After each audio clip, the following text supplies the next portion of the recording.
ఓ మహానుభావ, ఏమి చెప్పమంటావు? నాకున్న దరిద్రము చేత రోజు బాధపడుతున్నాను స్వామి. నా దరిద్రం పోవునటువంటిది ఏదైనా వ్రతమును గాని ఏదైనా తపస్సును గాని చెప్పవలసిందిగా కోరాడు. అది విని వచ్చిందెవరో కాదు, భగవంతుడు. కాబట్టి ఓ బ్రాహ్మణ, రేపు ప్రొద్దున సమస్త కోరికలు నెరవేర్చు సత్యనారాయణ స్వామి అని విష్ణుమూర్తి వ్రతం గలదు. ఎప్పుడైతే నీవు ఆ వ్రతం చేసుకుంటావో నీకున్న దరిద్రమంతా తొలగిపోతుంది అని పూజా విధానమును అంటే వ్రతమును ఎప్పుడు ఏ విధంగా చేసుకోవాలో చెప్పి భగవంతుడు మాయమైపోయాడు. బ్రాహ్మడు ఇల్లు చేరాడు. కాలికి ఒక ముగ్గు వేసి దానిపైన మండపం ఏర్పరచాలి, అంటే పీట పెట్టాలి. పీట పైన తెల్లని వస్త్రం పరిచి ఆ వస్త్రం పైన సేరుంబవు బియ్యం పోసి అందుపైన వెండిదైనా రాగిదైనా చివరకు ఇత్తడిదైనా కలశం ఉంచాలి. కొంతమంది బీదవారు ఉంటారయ్యా, మరి వారి దగ్గర ఇత్తడి కలశం ఉండదు, రాగి కలశం ఉండదు. అటువంటి పరిస్థితుల్లో ఏం చెయ్యాలి? ఒక మట్టిదైనా తెచ్చి కలశం ఉండునట్లుగా పూజించాలి. కానీ ఆ కలశం లేకుండా వ్రతం మాత్రం చేసుకోకూడదు. అదే విధముగా సత్యనారాయణ స్వామి యొక్క ప్రతిమను అంటే విగ్రహాన్ని బంగారుతో గాని వెండితో గాని రాగితో గాని చేయించి ముందుగా శుద్ధోదక నీటిలో స్నానం చేయించి తర్వాత పంచామృత స్నానం చేయించి నారికేల కొబ్బరి నీళ్ల స్నానం చేయించి మండపంలో ఉంచాలి. ముందుగా విఘ్నేశ్వరు పూజ చెయ్యాలి, తర్వాత నవగ్రహాల పూజ చెయ్యాలి, తర్వాత సత్యనారాయణ స్వామి కథను ప్రారంభించాలి. మరి దీనికి కావలసిన ప్రసాద వస్తువులనగా 5 రకాల పండ్లు గాని లేనట్టయితే 3 రకాల పండ్లు గాని ఇవేవి లేనట్టయితే తప్పనిసరిగా అరటిపండు మాత్రం తెచ్చుకోవాలి. ఎందుకంటే భగవంతుడకు సత్యనారాయణ స్వామికి అరటిపండ్లు అంటేనే ఇష్టము. అరటిపండ్లు నెయ్యి, గోధుమ పిండి, పంచదార, పాలు, పెరుగు, తేనె తెచ్చుకోవాలి. ఈ ప్రకారంగా ఎవరైతే సత్యనారాయణ స్వామి వ్రతం చేసుకుంటారో మనసులో ఏ కోరికలు పెట్టి చేసుకుంటారో కోరికలన్నీ తప్పకుండా నెరవేరుతాయి అని శౌనకాది మహమ్మదుతో సూత మహర్షి చెప్పిన వాడేను. స్కాంద పురాణ దేవాకాండే ప్రథమోధ్యాయ సమాప్త. సత్యనారాయణ స్వామి మహారాజుకి. మరి ఈ సత్యనారాయణ స్వామి యొక్క మొదటి అధ్యాయంలో అంటే మొదటి కథలో భగవంతుని వ్రతమును ఎప్పుడు చేసుకోవాలి, ఏ విధంగా చేసుకోవాలి, కావలసిన ప్రసాద వస్తువులు చేసుకున్నట్టయితే ఏం ఫలితం పొందుతారో చెప్పాను. ఈ ప్రకారంగా విని మొట్టమొదటిసారిగా ఎవరు చేసుకున్నారు, అతని వల్ల విని ఇంకెవరు చేసుకున్నారు వారి గురించి చెప్తున్నాను కాబట్టి శ్రద్ధగా వినండి అని ఈ ప్రకారంగా చెప్తున్నారు. పూర్వకాలమందు కాశీ అనే నగరంలో ఒక బ్రాహ్మడున్నాడు. బ్రాహ్మణుడు తనకున్న దరిద్రము చేత ఎప్పుడు చాలా బాధపడుతున్నాడు. వాడు ఓనాడు బయలుదేరిపోయినాడు. కానీ అతనుకున్న దరిద్రము చేత ఎవరు బియ్యం గాని ఇంత దక్షిణ గాని ఇవ్వలేదు. ఇవ్వకపోయేసరికి పాపం మా బ్రాహ్మడు కూడా ఆకలి చేత దప్పుల చేత బాధపడుచు దుఃఖపడుచు ఓ చెట్టు కింద కూర్చొని అసలు భగవంతుడనేవాడు ఉన్నాడా లేడా అని ఉంటే నాకింత కష్టాలు కల్పిస్తాడా అనే దరిద్ర బ్రాహ్మడు కూడా భగవంతుని తలుచుకుంటూ చెట్టు కింద కూర్చొని దుఃఖపడుచున్నాడు. దుఃఖితం బ్రాహ్మణ దృష్ట్వా భగవాన్ బ్రాహ్మణ ప్రియా. ఎప్పుడైతే దుఃఖపడుతున్నాడు సాక్షాత్తు భగవంతుడే అంటే సత్యనారాయణ స్వామి ఒక ముసలి బ్రాహ్మణ వేషంలో వచ్చాడు. వచ్చి ఓ బ్రాహ్మణ, ఎందువల్ల దుఃఖపడుతున్నావు, నీకొచ్చిన కష్టం ఏమిటి అని అడిగినారు. అప్పుడు దరిద్ర బ్రాహ్మణుడు, ఓ మహానుభావ, ఏమి చెప్పమంటావు? నాకున్న దరిద్రము చేత రోజు బాధపడుతున్నాను స్వామి. నా దరిద్రం పోవునటువంటిది ఏదైనా వ్రతమును గాని ఏదైనా తపస్సును గాని చెప్పవలసిందిగా కోరాడు. అది విని వచ్చిందెవరో కాదు, భగవంతుడు. కాబట్టి ఓ బ్రాహ్మణ, రేపు ప్రొద్దున సమస్త కోరికలు నెరవేర్చు సత్యనారాయణ స్వామి అని విష్ణుమూర్తి వ్రతం గలదు. ఎప్పుడైతే నీవు ఆ వ్రతం చేసుకుంటావో నీకున్న దరిద్రమంతా తొలగిపోతుంది అని పూజా విధానమును అంటే వ్రతమును ఎప్పుడు ఏ విధంగా చేసుకోవాలో చెప్పి భగవంతుడు మాయమైపోయాడు. బ్రాహ్మడు ఇల్లు చేరాడు. కానీ బ్రాహ్మణికి నిద్ర పట్టడం లేదు. ఎందుకంటే తెల్లవారగానే వ్రతం చేసుకోవాలి, నా దగ్గరేమో డబ్బు లేదు, వ్రతాన్ని ఏ విధంగా చేసుకోవాలి అని అదే విచారంలో ఉన్నాడు. తెల్లవారగా లేచాడు, సత్యనారాయణ స్వామికి నమస్కరించాడు. ఏమని? ఓ స్వామి, లక్ష్మీ భార్య గలవాడా, దేవతలకు దేవుడైన ప్రభువ, ఓ స్వామి, ఈ రోజు మీ యొక్క వ్రతమును చేయదచ్చాను, కానీ నా దగ్గర డబ్బు లేదు. మీకు నమస్కరించి నేను వెళ్తున్నాను. ఎంత డబ్బైతే వస్తుందో స్వామి, ఆ డబ్బు చేతనే మీ వ్రతాన్ని చేసుకుంటాను అని బయలుదేరిపోయినాడు. భగవంతుని అనుగ్రహం వల్ల ఎన్నడి పెట్టిన వారు కూడా ఆ రోజు ఆ బ్రాహ్మణి పిలిచి బ్రాహ్మణి చేత పంచాంగ శ్రవణమును అంటే పంచాంగాన్ని చూపించుకొని ఎవరు తోచిన దక్షిణ వారిస్తున్నారు. ఈ ప్రకారంగా భగవంతుని మహిమ వలన బ్రాహ్మణికి కొంత డబ్బు వచ్చింది. డబ్బు చేతనే ప్రసాద వస్తువులు అన్ని కూడా కొనుక్కొని ఇంటికి వచ్చి తన భార్య బిడ్డలతో కూడుకొని భక్తి శ్రద్ధలతో సత్యనారాయణ స్వామి వ్రతం చేశాడు. ఎప్పుడైతే బ్రాహ్మడు వ్రతం చేశాడో ఆనాటి నుంచి బ్రాహ్మణి దరిద్రము తొలగిపోయింది, బ్రాహ్మడు ధనవంతుడయ్యాడు. కానీ వ్రతం మాత్రం మర్చిపోకుండా ప్రతి పౌర్ణమి రోజున అంటే నెలకొకసారి సత్యనారాయణ స్వామి వ్రతం చేసుకుంటున్నారు. ఒకనాడు చాలా గొప్పగా చేస్తున్నాడు. అంటే దరిద్రము తొలగిపోయి ధనవంతుడు అయ్యాడు కాబట్టి ఏ విధంగా చేస్తున్నాడు? బ్రాహ్మణి పిలుచుకున్నాడు, బంధువులను పిలుచుకున్నాడు, చుట్టుపక్కల వాళ్ళని కూడా పిలుచుకొని మంగళ వాద్యాలతో అంటే బాజా భజంత్రులతో కూడుకొని భగవంతుని వ్రతం చేస్తున్నాడు. చేస్తున్న సమయంలో ఒకానొక కట్టెలు అమ్ముకొని వాడు ఈ బ్రాహ్మణ ఇంటి ముందు నుంచి వెళ్తున్నాడు. వెళ్తున్న సమయంలో బ్రాహ్మణక ఇంటి ముందు పచ్చతోరణము మామిడాకు చూచాడు. బ్రాహ్మణ ఇంట్లో మంగళ వాద్యాలు కూడా వినిపిస్తున్నవి. అంటే బ్రాహ్మణ ఇంట్లో పెళ్ళవుతున్నట్టుంది లేదా ఒడగవుతున్నట్టుంది. ఈ కట్టెమోపు తీసుకొని ఊరు మొత్తం తిరిగే బదులు ఇక్కడైనా కొద్దిగా అమ్ముడుపోతాయి అని ఆశపడ్డాడు. కట్టెమోపు బయట పెట్టాడు, లోపలికొచ్చాడు. కానీ పెళ్ళవడం లేదు, అక్కడ ఒడగవడం లేదు. ఇదే విధంగా భగవంతుని వ్రతం చేసుకుంటున్న బ్రాహ్మణు చూచి కట్టెలమ్ముకున్న వాడు అక్కడే కూర్చండి శ్రద్ధగా భగవంతుని వ్రతమును విని తీర్థ ప్రసాదాలు తాను తీసుకొని కట్టెలమ్ముకొనివాడు భగవంతునికి నమస్కరించాడు. ఏమని? ఓ స్వామి, రేపొద్దున నా కట్టెలము అమ్మటం వలన నాకు ఎంత డబ్బు వస్తుందో ఆ డబ్బు చేతనే మీ వ్రతాన్ని చేసుకుంటాను అని బయలుదేరిపోయినాడు. రాత్రి యందు కట్టెలమ్ముకొనివాడు సుఖంగా నిద్ర పొందాడు. తెల్లవారసరికి భగవంతుని మహిమ వలన కట్టెల మోపు కాస్త గంధపు చెక్కల మోపైనది. అది చూచి కట్టెలమ్ముకొనివాడు ఆశ్చర్యపోయినాడు. నేను భగవంతునికి నమస్కరించేసరికి కట్టెల మోపు గంధపు చెక్కల మోపైంది.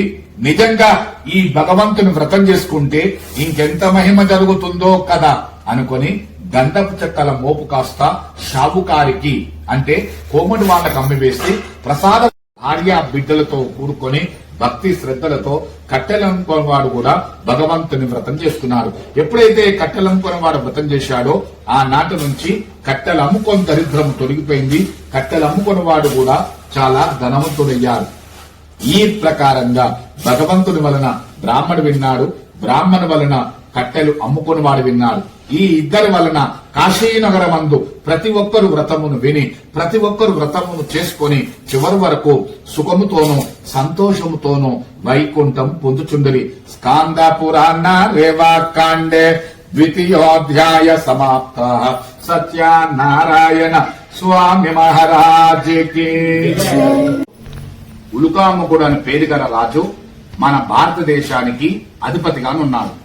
కానీ రాజుగారికి సంతానం లేదు. లేకపోవడం వల్ల సత్యనారాయణ స్వామి వ్రతం చేశాడు. రాజుగారికి సంతానము కలిగింది. కానీ వ్రతమును మర్చిపోకుండా ప్రతి పౌర్ణమి రోజున అంటే నెలకొకసారి తన ఇంట్లో కాకుండా భద్రశీల అనే నదీ తీరాన సత్యనారాయణ స్వామి వ్రతం చేసుకుంటున్నాడు. చేస్తున్న సమయంలో ఒకానొక షావుకారి అంటే కోమడివాడు వ్యాపారం కొరకై అదే నది నుంచి పడవలో బయలుదేరి వెళ్తున్నాడు. వెళుతున్న సమయంలో రాజుగారు చేస్తున్న వ్రతమును చూచి షావుకారి పడవ దిగాడు. రాజుగారి దగ్గరికి వచ్చాడు. రాజుగారికి నమస్కరించాడు. రాజుగారిని ఈ విధంగా అడుగుతున్నారు. కిమదన్ పురుషే రాజన్ భక్తియుక్తేవ చేతస. ఓ రాజా, నీకు ఇదివరకే ఇంత పెద్ద రాజ్యం ఉంది, డబ్బుంది, ఐశ్వర్యం ఉంది, ఎందువలన చేస్తున్నావు రాజా, అసలు ఏమిటి వ్రతం అన్నాడు షావుకారి. అదే విని రాజుగారి కోపం వచ్చేది, సంతోషపడి, షావుకారి నువ్వు అన్నట్టుగానే నాకు రాజ్యం ఉన్నాయి, డబ్బుంది, ఐశ్వర్యం ఉంది, కానీ సంతానం లేదు. లేకపోవడం వల్ల సత్యనారాయణ స్వామి వ్రతం చేస్తున్నారు. రాజుగారు నాకు సంతానం కలిగింది అని చెప్పేసరికి, సత్యనారాయణ స్వామి వ్రతం చేసుకున్నాను, నాకు సంతానం కలిగిందని చెప్పేసరికి షావుకారి సంతోషపడ్డాడు. ఎందుకంటే షావుకారికి కూడా సంతానం లేదు కాబట్టి, ఒకవేళ నేను కూడా నమస్కరించినట్లయితే నాకును సంతానం కలుగుతుంది అని భగవంతునికి నమస్కరించాడు. తీర్థ ప్రసాదాలు తీసుకున్నాడు, వ్యాపారాన్ని అక్కడే ఆపివేశాడు. వెంటనే ఇంటికి వచ్చాడు. ఈ సంగతి తన భార్యతో చెప్పాడు. అది విని భార్య లీలావతి చాలా సంతోషపడ్డది. భార్యాభర్తలిద్దరు కలిసి భగవంతునికి నమస్కరించారు. ఏమని, ఓ స్వామి, ఎప్పుడైతే మాకు సంతానం కలుగుతుందో ఆనాడు మీ వ్రతమును చేసుకుంటాము అని ఎప్పుడైతే నమస్కరించారో, భగవంతుని అనుగ్రహం వల్ల లీలావతి గర్భం ధరించిందై 10వ మాసమున యోగ్యతైన కుమార్తె జన్మించెను. కుమార్తె కూడా పుట్టినప్పటి నుంచి కూడా కలకలలాడుతుంది కాబట్టి 21 దినమున కళావతి అని నామకరణం చేశారు. కళావతి అని పేరు పెట్టారు గాని తాము నమస్కరించిన సత్యనారాయణ స్వామి వ్రతం మాత్రం పూర్తిగా మర్చిపోయినారు. వెంటనే భార్య గుర్తుకొచ్చింది, భర్త దగ్గరకు వచ్చింది. స్వామి, మనం నమస్కరించాము, ఎప్పుడైతే మనకు సంతానం కలుగుతుందో ఆనాడు వ్రతం చేద్దామని, ఈనాడు ఎందువలన చేయడం లేదు అని భార్య భర్తను అడిగేసరికి, అప్పుడు ఆ షావుకారి కూడా ఇప్పుడు చేసుకుంటే డబ్బు ఖర్చు అవుతుంది అని ఆశతో, ఓ లీలావతి, పుట్టింది ఆడపిల్ల, ఎలాగైనా 8వ ఏటనే పెళ్లి చేయాలి, ఖర్చులో ఖర్చు, వివాహ కాలమందు మన కూతురు పెళ్లప్పుడు చేసుకుందాం అని భార్యను సమాధానపరిచి వ్యాపారం కొరకు బయలుదేరిపోయినాడు. ప్రతివతి కాబట్టి భర్త మాట విని భార్య లీలావతి ఊరుకున్నది. కళావతి కూడా తండ్రి యొక్క ఇంటి యందు పెరిగి పెద్దదవుతుంది. కుమార్తెకు 8 ఏళ్లు రానివచ్చను. అంటే పూర్వకాలమందు 8 ఏళ్లకే వివాహం చేసేవారు. అప్పుడు యజమాని ఒక దూతను పిలిచాడు. ఓ దూత, నా కుమార్తెకు వివాహము సమీపించినది కాబట్టి ఒక యోగ్యుడైన పిల్లవాన్ని తీసుకొనిరా అని పంపించాడు. దూత కాంచీపురము అనే పట్టణానికి బయలుదేరిపోయి ఒక వైశ్యుని పిల్లవాన్ని తీసుకొచ్చాడు. ఆ పిల్లవాన్ని చూచి, నా కుమార్తెకు తగిన భర్త దొరికాడు, నాకు తగిన అల్లుడు దొరికాడు అని సంతోషపడి ఘనంగా పెళ్లి చేసినారు. పెళ్లైతే చేశారు గాని తాము నమస్కరించిన సత్యనారాయణ స్వామి వ్రతం మాత్రం ఈసారి పూర్తిగా మర్చిపోయినారు. ఆనాడు లీలావతి జ్ఞాపకం ఉండే, ఈనాడు లీలావతి మర్చిపోయింది. షావుకారి కూడా మర్చిపోయేసరికి భగవంతునికి చాలా కోపం గలవాడేను. దారుణం గణాంచాస్య మహాదుర్గం భవిష్యతే రాజ్యాజ్ఞం ధనమాయ తస్కరః. షావుకారికి సంతానం కావాలంటే సంతానం ఇచ్చినాను, ఆనాడు వ్రతం చేస్తాను అని నమస్కరించాడు, ఆనాడు చేయలేదు. పోనీ కుమార్తె యొక్క వివాహ కాలమందు అంటే కూతురు పెళ్లప్పుడు చేస్తాను నమస్కరించారు, కూతురు పెళ్లప్పుడు చేయలేదు. ఇద్దరు కూడా దారుణమైన కఠినమైన గొప్ప దుఃఖాన్ని పొందుగాక అని భగవంతుడు శాపం ఇచ్చాడు. శాప ప్రభావాన్ని కూడా ఈ మామ ఒక్కరు పోకుండా వ్యాపారం కొరకు తన వ్యాపారాన్ని అల్లుడికి చూపిద్దాం అనే ఉద్దేశంతో మామ అల్లుని వెంట పెట్టుకుని వ్యాపారం కొరకు బయలుదేరుతున్నారు. వీరిద్దరు కలిసి అనేక నగరాలు తిరుగుతూ అనేక వ్యాపారాలు చేస్తూ అనేక లాభాలు పొంది చివరకు చంద్రకేతు అనే మహారాజు నగరానికి వచ్చారు. వచ్చేసరికి సాయంకాలం అయింది. మామ చెప్తున్నారు, అల్లుడా, ఇప్పుడు వ్యాపారం చేసుకుంటే నష్టం వస్తుంది కాబట్టి వ్యాపారాన్ని పొద్దున చేసుకుందాం, కానీ మన దగ్గర చాలా డబ్బు ఉంది, ఈ డబ్బు తీసుకొని ఈ సత్రాల లాంటిది గాని ధర్మశాల లాంటిది గాని పోతే దొంగ దొర భయం ఉంటుంది కాబట్టి ఎదురుగా తోట కనిపిస్తుంది, మనం కనుక ఆ తోటలో పడుకున్నట్టయితే ఎవరికి అనుమానం రాదు, మన దగ్గర ఇంత డబ్బు ఉన్నట్టు అనుకుని ఈ డబ్బు తీసుకుని ఎదురుగా తోట కనిపిస్తే తోటలకు వెళ్లి విశ్రాంతి తీసుకుంటున్నారు. అలసిపోయి ఉన్నారు కాబట్టి వెంటనే నిద్రపోయినారు. ఎప్పుడైతే మామ అల్లులిద్దరు నిద్రపోయినారో భగవంతుని శాపం ఉంది కాబట్టి ఈ భగవంతుడే ఒక దొంగ వేషంలో వచ్చాడు. వచ్చి ఏం చేశాడు, ఆ నగరానికి ఒక రాజు అయిన చంద్రకేతు మహారాజు యొక్క ఇంటి అందు ధనమునంతా దొంగలించుకొని పారిపోతున్నాడు భగవంతుడు. ఎలా పారిపోతున్నాడు? కావాలనే కాపలా భటులకు కనిపించేలా పారిపోతున్నారు. ఎవరు చూచారు? దొంగవాణ్ణి. ఈ దొంగవారు ఎవరో మన రాజుగారింటి అందు ధనమనంతా దొంగలించుకొని పారిపోతున్నారు, పట్టుకుందామనే ఉద్దేశంతో రాజభటులు దొంగవారి వెంట పరిగెత్తారు. కానీ దొంగవారు భగవంతుడు. ఈ మామ అల్లులిద్దరు ఎక్కడైతే తోటలో నిద్రపోతున్నారో అదే తోటకు వచ్చి రాజుగారింట్లో ఎంత ధనమును దొంగలించాడో ఆ ధనమంతా మామ అల్ల పక్కన పడవేసి భగవంతుడు మాయమైపోయాడు. కానీ వెనుక వస్తున్న రాజభటులు దొంగవాన్ని వెతుక్కుంటూ అదే తోటకు వచ్చారు. ఎక్కడైతే మామ అల్లులిద్దరున్నారో అక్కడనే రాజుగారి డబ్బంతా ఉంది కాబట్టి వీరిద్దరే దొంగలు అని తలంచి పాపం ఏమీ తెలియని అమాయకులైన మామను అల్లుని తీసుకొచ్చి జైల్లో పెట్టారు. దొంగతనం చేసింది భగవంతుడు, జైల్లో పెట్టింది మాత్రం షాపుకారిద్దరిని. ఇదంతా శాపమల్లనే జరిగింది. ఇంకా వీరి దగ్గర ఎంత డబ్బైతే ఉందో ఆ డబ్బంతా కూడా రాజుగారే తీసుకున్నాడు. ఈ ప్రకారంగా అంటే సత్యనారాయణ స్వామి వ్రతం చేసుకుంటానని చేసుకోపోయేసరికి మామ అల్లులిద్దరు ఇక్కడ జైల్లో ఉంటే ఇంటి దగ్గర నా తల్లి కూతురు కూడా చాలా బాధపడుతున్నారు. వారి దుఃఖం ఏమిటంటే వారింట్లో దొంగలు పడ్డారు, ఉన్న డబ్బంతా కూడా అపహరించకపోయినారు, అంటే ఎత్తుకపోయినారు. ఇంకా అది వ్యాధి సమాయుక్త అన్యచింత పరాభూత్వ బ్రహ్మమాచే గృహే తినడానికి తిండి లేకపోవడం వల్ల కళావతి లీలావతి ఇద్దరు కలిసి ఇంటింటికి వెళ్లి భిక్షమెత్తుకుంటున్నారు. పెద్ద కోటీశ్వరుడు భగవంతుని శాపం వలన భిక్షమెత్తుకునే పరిస్థితి ఏర్పడింది. ఓ రోజునక పొద్దునగా బయలుదేరిపోయింది. కానీ ఆనాడు సాయంకాలం వరకు ఎవరూ బియ్యం కానీ ఇంత అందంగానే పెట్టలేదు. రాత్రి సమయంలో ఒక బ్రాహ్మణ ఇంట్లో ఇదే విధంగా సత్యనారాయణ స్వామి వ్రతం చేసుకుంటున్నారు. అప్పుడు కళావతి అక్కడే కూర్చొని శ్రద్ధగా భగవంతుని వ్రతమును విని తీర్థ ప్రసాదాలు తాను తీసుకొని ఇంట్లో తల్లి ఉంది కాబట్టి ఒక దొప్పలో తీర్థాన్ని మరో దొప్పలో ప్రసాదం తీసుకుని ఇంటికి వచ్చింది.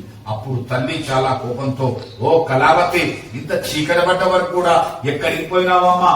నీ దగ్గర నీ భర్త లేడు, నీ తండ్రి లేడు అని తల్లి కోపంతో అడిగేసరికి అప్పుడు కళావతి, అమ్మా నేను మాత్రము ఎటువంటి పొరపాటు చేయలేదు, ప్రొద్దునగా బయలుదేరిపోయినాను. కానీ సాయంకాలం వరకు ఎవరు వచ్చాడు బియ్యం గాని ఇంత అన్నం గాని పెట్టలేదమ్మా. రాత్రి సమయంలో మాత్రం ఒక బ్రాహ్మణింటికి వెళ్ళాను. ఆ బ్రాహ్మణింట్లో సమస్త కోరికలు నెరవేర్చు సత్యనారాయణ స్వామి వ్రతం చేస్తున్నారు. అమ్మా వ్రతాన్ని విన్నాను, తీర్థ ప్రసాదాలు నేను తీసుకున్నాను, నీకు తెచ్చానమ్మా అనేసరికి అప్పుడు గుర్తుకొచ్చింది తల్లి లీలావతి. ఏం గుర్తొచ్చింది? ఓ కళావతి, మీ తండ్రి గారు నమస్కరించారమ్మా, నీవు పుట్టినప్పుడు చేస్తారని మీ తండ్రి గారు ఆనాడు వ్రతం చేయలేదు.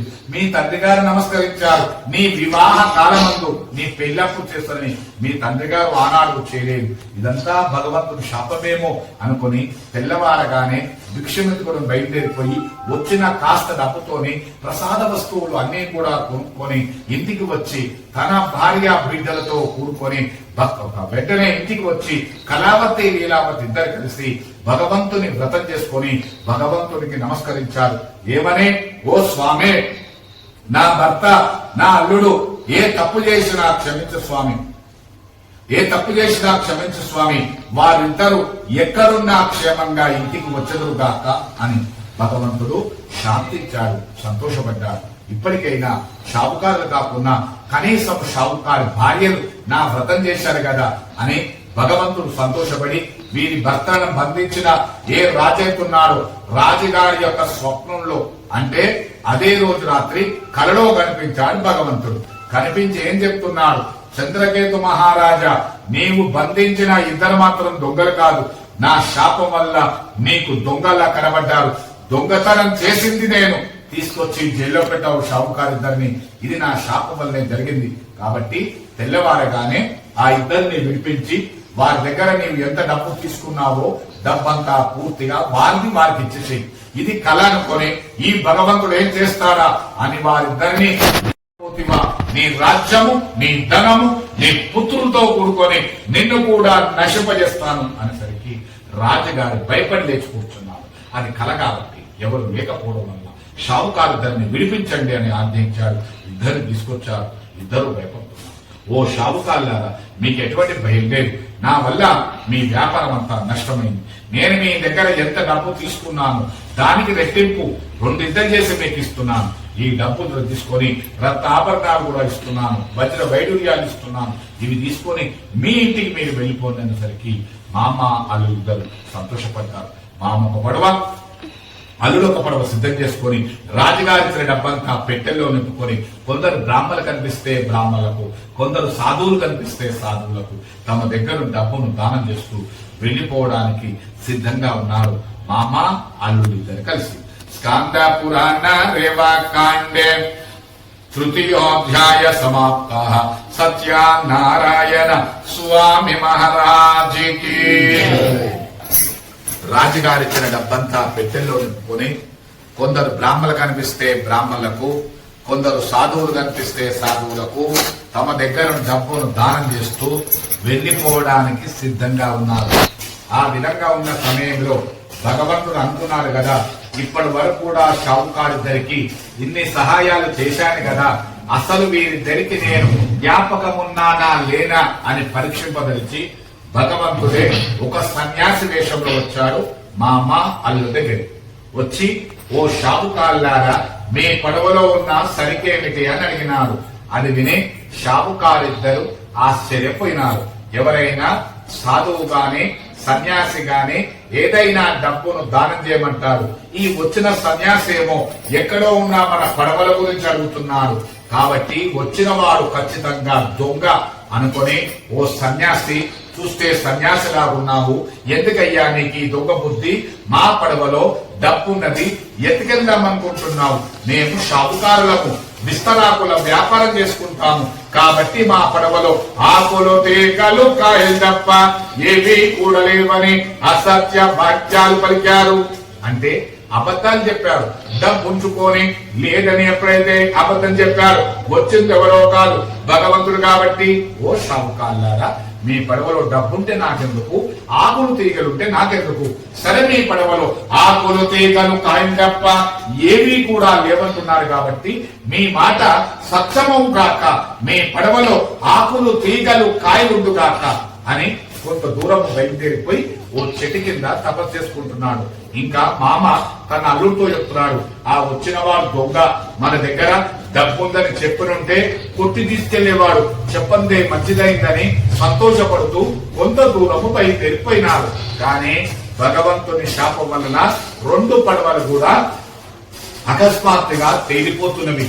అయ్యో, వచ్చేటప్పుడు పడవ చాలా బరువుగా ఉండేది, కానీ తేలిపోతుంది అని ఆశ్చర్యంతో పెట్టెలను తెరిచి చూచారు. పెట్టెల్లో రత్న ఆభరణాలు, వజ్ర వైడూర్యాలు, డబ్బు బంగారం ఉండే స్థలములో ఆకులు తీగలు కాయలు తప్ప మరి ఏవీ కూడా లేకపోయాను. వాటిని చూచి మామ మూర్ఛపోయాడు, అంటే తెలివి తప్పి పడిపోయాడు. అప్పుడు అల్లుడు ఆ మామని లేపి, ఓ మామ, దుఃఖపడి ఏం ప్రయోజనం? ఆ సన్యాసితోని అబద్ధాలు చెప్పాము, మన పడవలో డబ్బు ఉంచుకొని కూడా లేదని అబద్ధం చెప్పాము. అప్పుడు ఆ సన్యాసి ఏం చేశాడు? మీ మాట సత్యమవుగాక అన్నాడు. ఇదంతా నేను గమనిస్తూనే ఉన్నాను. కాబట్టి మన ఇద్దరం వెళ్లి ఆ సన్యాసి వద్దకు వెళ్లి అతని కాళ్లపై పడి క్షమించమని కోరుకుందామని ఇద్దరు కలిసి సన్యాసి వద్దకు వచ్చారు. స్వామి, మా తప్పును క్షమించమని. అప్పుడు సన్యాసి విని, ఓ షావుకారులారా, నా మాట వినుము. జ్ఞానహీనుడా, సంతానం కావాలంటే ఆనాడు సంతానం ఇచ్చినాను, వ్రతం చేస్తాను అని నమస్కరించారు. ఆనాడు చేయలేదు. పోనీ కుమార్తె యొక్క వివాహ కాలమందు కూతురు పెళ్ళప్పుడు చేస్తా నమస్కరించావు, ఆనాడు చేయలేదు. పోనీ నేను నిన్ను పరీక్షిద్దామని నేనొస్తే నాతోనే అబద్ధం చెప్పావు నీవు అనేసరికి అప్పుడు గుర్తుకొచ్చింది, ఓ స్వామి, మీరు చెప్పిన విషయాలన్నీ కూడా నిజమే. నేనే ఆనాడు మర్చిపోయి చేసుకోలేదు, కానీ ఆనాడు ఒకటేసారి చేసుకుంటాను, నమస్కరించాను. ఇక ముందు నుంచి స్వామి ప్రతి నెలకొకసారి చేసుకుంటాను. స్వామి, నా శక్తి కొద్ది చేసుకుంటాను, తప్పులు క్షమించండి అని మరోసారి కాలపై పడ్డాడు. ఇక భగవంతుడు శాంతించాడు. ఇప్పటికైనా ఈ షావుకారులకు కూడా గుర్తుకొచ్చాను అని కోరిన కోరికలు నెరవేర్చి ఆ సన్యాసి అక్కడికక్కడనే అదృశ్యమయ్యాడు. ఎప్పుడైతే సన్యాసి కనపడలేదో పడవ ఎక్కి తమ పెట్టెలను తెరిచి చూసేసరికి వారి డబ్బంతా కూడా ఎక్కడే స్థలంలో అక్కడే చూసుకొని సంతోషపడుతూ ఇంటికి వస్తున్నారు. కొంత దూరం వెళ్ళిన తర్వాత ఒక దూతను పిలిచాడు. ఓ దూత, మేమిద్దరము మెల్లగా వస్తున్నాము కాబట్టి నువ్వు త్వరగా మా ఇంటికి వెళ్ళి నా భార్యతోనూ నా బిడ్డతోనూ మేమిద్దరము క్షేమంగా ఇంటికి వస్తున్నాము అని చెప్పి నా భార్య బిడ్డలను సముద్ర తీరానికి తీసుకొనిరా అని పంపించారు. దూత వారి నగరానికి వెళ్ళారు. కానీ ఆ రోజు పౌర్ణమి కాబట్టి కళావతి లీలావతి ఇదే విధంగా సత్యనారాయణ స్వామి వ్రతం చేసుకుంటున్నారు. చేస్తున్న సమయంలో దూత లోపలికొచ్చాడు. అమ్మా, ఓ లీలావతి గారు, మీ భర్త గారైన వర్తకుడు అల్లుడితో కూడుకొని క్షేమంగా ఇంటికి వస్తున్నారు కాబట్టి అనేసరికి వెంటనే లీలావతి సంతోషపడ్డది. ఎందుకంటే ఇన్ని రోజుల తర్వాత చూస్తున్నా నా భర్తను అనుకొని వెంటనే ఏమన్నది కళావతితో, ఓ కళావతి, నేను నీ తండ్రి గారిని చూచడానికి వెళ్తున్నాను. మిగిలిన వ్రతమంతా నీవు పూర్తి చేసుకుని వచ్చిన వారందరికీ తీర్థ ప్రసాదాలు పెట్టి నీవు కూడా తీర్థ ప్రసాదాలు తీసుకొని వచ్చదువు కాక నీ భర్తను చూచుటకు అని తల్లి బయలుదేరిపోయింది. ఎప్పుడు తల్లి తన భర్త చూడ బయలుదేరిపోయిందో అప్పుడు కళావతి అనుకుంది కదా, నా తండ్రిని చూడడానికి నా తల్లి బయలుదేరిపోయింది, మరి నా భర్తను నేను చూడాలి కదా అనే భర్త మీద ధ్యాసతోని భగవంతుని వ్రతమును తొందర చేసుకొని అదే తొందరలో అందరికీ తీర్థ ప్రసాదాలు పెట్టింది. కానీ భర్తను ఎప్పుడు చూద్దామా అనే తొందరలో తాను తీర్థ ప్రసాదాలు మర్చిపోయి సముద్ర తీరానికి వెళ్ళింది. ఎప్పుడైతే భగవంతుని యొక్క తీర్థ ప్రసాదాలు వదిలిపెట్టి వెళ్ళిందో సత్యనారాయణ స్వామికి చాలా కోపం కలవాలేదు. కళావతి నా వ్రతమంతా పూర్తి చేసుకుంది, అందరికీ తీర్థ ప్రసాదాలు పెట్టింది, కానీ నా తీర్థ ప్రసాదాల కంటే ఆమె భర్తనే ముఖ్యమా? నష్ట స్వామి దుఃఖిత. ఈ క్షణంలో ఈమె భర్త పడవ ఏ సముద్రంలో వస్తుందో అదే సముద్రంలో మునిగిపోయాక అని శాపమిచ్చారు. మామూలు పడవ మాత్రం మెల్లగా వస్తుంది, కానీ ఉన్నట్టుండి వెనుక వస్తున్న అల్లునొక పడవ మాత్రం పూర్తిగా సముద్రంలో మునిగిపోయింది. మామ ఆశ్చర్యపోతున్నాడు. తుఫాను రాలేదు, సుడిగుండా రాలేదు, నా పడవ మునిగిపోలేదు, కానీ నా వెనకనే వస్తున్న నా అల్లుని పడవ మునిగిపోవడం కారణం ఏమిటని మామ ఆశ్చర్యపోయినాడు. ఒడ్డుకు వచ్చాడు. ఈ సంగతి భార్యతోనూ బిడ్డతోనూ చెప్పేసరికి చాలా బాధపడ్డాడు. కానీ లీలావతి మాత్రం భర్త దగ్గరికి వచ్చింది. ఓ స్వామి, ఇంత అకస్మాత్తుగా మునిగిపోవడం ఇదంతా చూస్తుంటే ఏదో దేవుని వల్ల జరిగిందనిపిస్తుంది, కానీ సత్యనారాయణ స్వామి మహిమ మాత్రం ఎవరికి చెప్పడం సాధ్యం కాదు. కాబట్టి మొదలు మీరు సత్యనారాయణ స్వామికి నమస్కరించండి అనేసరికి వెంటనే షావుకారి కూడా అదే విధంగా నమస్కరించాడు. వెంటనే ఆకాశం నుండి కొన్ని మాటలు వినిపించేసరికి అక్కడ ఉన్న వారందరూ కూడా ఆ మాటలు వింటున్నారు. ఆ మాటలు ఏమిటంటే, షావుకారి, నీ కుమార్తె కళావతి నా వ్రతమంతా పూర్తి చేసుకుంది, అందరికీ తీర్థ ప్రసాదాలు పెట్టింది, కానీ నా తీర్థ ప్రసాదాల కంటే ఆమె భర్తనే ముఖ్యమని వచ్చింది కాబట్టి ఆమె భర్త ఒక పడవనే ఈ విధంగా సముద్రంలో మునిగిపోయింది.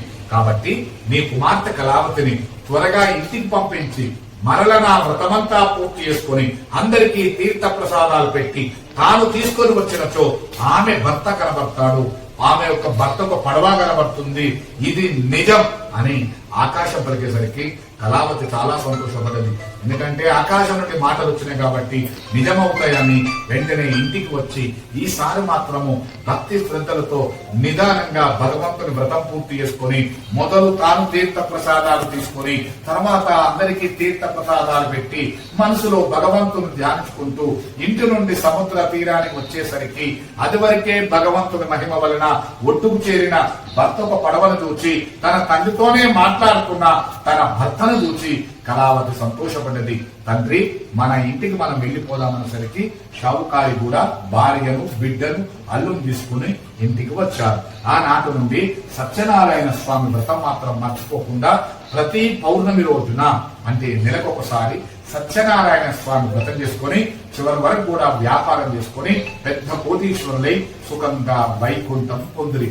స్కాంద పురాణ రేవాకాండే చతుర్థోధ్యాయ సమాప్తాః. సత్యనారాయణ స్వామి మహారాజుకి. పూర్వకాలమందు తుంగధ్వజుడు అనే మహారాజు కలడు. ఈ రాజులకు అందరికీ ఇష్టము వేట. కాబట్టి రాజుగారు ఒకనాడు వేటకై అడవికి బయలుదేరిపోయినాడు. ఆ అడవి కూడా చాలా విధాలైన జంతువులను చంపాడు. జంతువులను చంపి అదే అడవిలో ఒక మారేడు చెట్టు క్రింద గొల్లవాళ్ళంతా కలిసి సత్యనారాయణ స్వామి వ్రతం చేసుకుంటున్నారు. చేస్తున్న సమయంలో రాజుగారు చూస్తున్నాడు, కానీ భగవంతుడు మాత్రం నమస్కరించలేదు. కొంత దూరం బయలుదేరిపోయి ఓ చెట్టు కింద విశ్రాంతి తీసుకుంటున్నాడు. అంటే అలసిపోయి ఉన్నాడు కాబట్టి రాజుగారు నిద్రపోయినాడు. అప్పుడు ఈ గొల్లవాళ్ళంతా కలిసి భగవంతుని వ్రతమంతా పూర్తి చేసుకుని మన రాజుగారు వచ్చారు కాబట్టి రాజుగారికి మొదలు తీర్థ ప్రసాదాలు పెడదాం, తర్వాత మనమంతా తీసుకుందాం అనుకుని ఒక దొప్పలో తీర్థాన్ని మరో దొప్పలో ప్రసాదము తీసుకుని ఇంటికి రాజుగారి దగ్గరకు వచ్చారు. కానీ రాజుగారు నిద్రపోతున్నాడు. రాజుగారు లేపితే నిద్రాభంగం అవుతుంది. నిద్రాభంగం ఎందుకు చేశారు అని మనందరినీ తీసుకెళ్లి కారాగారంలో అంటే జైల్లో పెడతాడు. కాబట్టి రాజుగారిని లేపొద్దు, లేచిన తర్వాత తీసుకుంటాడు కదా అనే ఉద్దేశంతో దొప్పలో ఉన్న తీర్థాన్ని మరో దొప్పలో ఉన్న ప్రసాదాన్ని రాజుగారి ప్రక్కన పెట్టి గొల్లవాళ్ళంతా తీర్థ ప్రసాదాలు పూజిస్తారు. కొద్దిసేపు తర్వాత రాజు లేచి తన ప్రక్కకున్న తీర్థ ప్రసాదాలు చూచి వాళ్ళెవరో గొల్లవాళ్ళు పెట్టే ప్రసాదం నేను తీసుకుంటానా, నేను రాజనేతిని, వాళ్ళు గొల్లవాళ్లే, నేనెక్కడ గొల్లవాళ్ళు ఎక్కడ అని రాజన్ గర్వం చేత భగవంతుని యొక్క తీర్థాన్ని గాని భగవంతుని యొక్క ప్రసాదాన్ని గాని తీసుకోకుండా రాజు తన రాజ్యానికి వచ్చాడు. సత్యనారాయణ స్వామికి చాలా కోపం కలవాలేదు. రాజైపోయింది, గొల్లవాళ్ళైపోయింది. ఈ గొల్లవాళ్ళంతా కలిసి నా వ్రతం చేసుకుని రాజుగారికి తీర్థ ప్రసాదాలు పెడితే తీసుకోకుండా పోతాడా. తస్య పుత్ర శతం నష్టం ధనధాన్యాధికరించా. రాజుగారి యొక్క 100 మంది కుమారులు పడిపోవుగాక అని శాపం ఇచ్చాడు. ఇంకా రాజు వచ్చాడు. రాజు కాలవేయబడ్డాడు. ఓ రాజా, మీ 100 మంది కుమారులు కూర్చున్న వారు కూర్చున్నట్టే, నిలబడ్డవారు నిలబడ్డట్టే పడిపోయారనేసరికి రాజుగారు ఆశ్చర్యపోయినాడు. రోగం వస్తే ఒకరు పడిపోతారు, ఇద్దరు పడిపోతారు, కానీ 100 మంది కుమారులు పడిపోవడం కారణం ఏమిటని రాజుగారు ఆశ్చర్యపోయినారు. ఇదంతా కూడా ఆ అడవిలో గొల్లవాళ్ళు తీర్థ ప్రసాదాలు పెడితే తీసుకోకుండా వచ్చాను కాబట్టి భగవంతుని శాపమేమో అనుకుని ఒక బ్రాహ్మణ వెంట పెట్టుకుని ప్రసాద వస్తువులు తీసుకుని అడవికి వచ్చారు. అప్పటికే గొల్లవాళ్ళంతా వెళ్లిపోతున్నారు. రాజుగారు ఆ గొల్లవాళ్ళందరినీ కూర్చోబెట్టుకుని తాను వారి ప్రక్కన కూర్చోండి, మరలా భగవంతుని వ్రతమంతా పూర్తి చేసుకుని అందరికీ తీర్థ ప్రసాదాలు పెట్టి తాను కూడా తీర్థ ప్రసాదాలు తీసుకుని మనసులో భగవంతుని ధ్యానించుకుంటూ అడవి నుండి తిరిగి ఇంటికి వచ్చేసరికి భగవంతుని మహిమ వలన 100 మంది కుమారులు కూడా పడుకున్న వారు ఎలా లేచి కూర్చుంటారో భగవంతుని మహిమ వలన లేచి కూర్చున్నారు. ఆ చూచి రాజుగారు ఆశ్చర్యపోయినాడు. ఈ సత్యనారాయణ స్వామి ఇంత మహిమ గలవాడా అని తెలుసుకొని అతని ఇంటి ముందే దేవాలయం కట్టించాడు, అంటే గుడి కట్టించాడు. అది గాక ప్రతి పౌర్ణమి రోజున అంటే నెలకొకసారి సత్యనారాయణ స్వామి వ్రతం చేసుకుని చివరి వరకు కూడా రాజ్య పరిపాలన చేసి చివరకు సుఖంగా వైకుంఠం పొందరు. ఈ సత్యనారాయణ స్వామిని కొందరేమో విష్ణుమూర్తి అని, మరికొందరు విష్ణుదేవుడని, కొందరు సత్యమూర్తి అని, మరికొందరు సత్యదేవుడు అని పిలుస్తారు. ఏ పేరును పిలిచినా కూడా సత్యనారాయణ స్వామి కూడా అనేక రూపాలు ధరించి సమస్త జనులకు కూడా కోరిన కోరికనిచ్చును. కథనైతే వింటున్నారో, ఎవరైతే చేస్తున్నారో, ఎవరైతే చూస్తున్నారో కొంతమందికి శక్తి ఉండదు. అటువంటి పరిస్థితుల్లో ఎవరైనా వ్రతం చేస్తుంటే వాళ్ళ వద్దకు వచ్చి వ్రతమును విన్నా గాని, వ్రతమును చూసినా గాని, వ్రతం చేసుకుంటే ఎంత ఫలితం ఉంటుందో విన్నా చూసినా గాని అంతే ఫలితం ఉంటుంది. దరిద్రం ఉన్న వారికి దరిద్రం తొలగిపోతుంది, సంతానం లేని వారికి సంతానం కలుగుతుంది. మనసులో ఏ కోరికలు పెట్టి చేసుకుంటారో ఆ కోరికలన్నీ తప్పకుండా నెరవేరుతాయి అనేసరికి మునులందరూ సంతోషపడ్డారు. మహానుభావ, మీ వల్ల వ్రతమును ఎప్పుడు ఏ విధంగా చేసుకోవాలో శ్రద్ధగా విన్నాము, తప్పకుండా చేసుకుంటాము అని శౌనకాలు మహమ్మద్ కలిసి సూత మహర్జల సెలవు తీసుకుని సత్యనారాయణ స్వామి వ్రతం చేసుకుని సుఖంగా వైకుంఠం పొందిరి. స్కంద పురాణ రేవాకాండే అథ పంచమోధ్యాయ సమాప్త. సత్యనారాయణ స్వామి మహారాజ్ కి